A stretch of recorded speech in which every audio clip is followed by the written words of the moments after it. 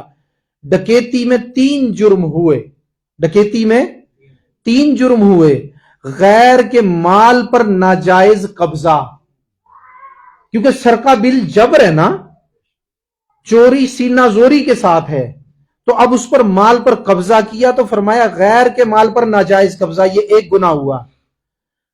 اور ظاہر ظہور دوسرے کا مال چھین لینا، یہ دوسرا گناہ ہوا۔ یعنی ایک تو ہوا قبضہ، ایک ہوا اس کو چھین لینا، تو فرمایا یہ 2 الگ الگ گناہ ہیں۔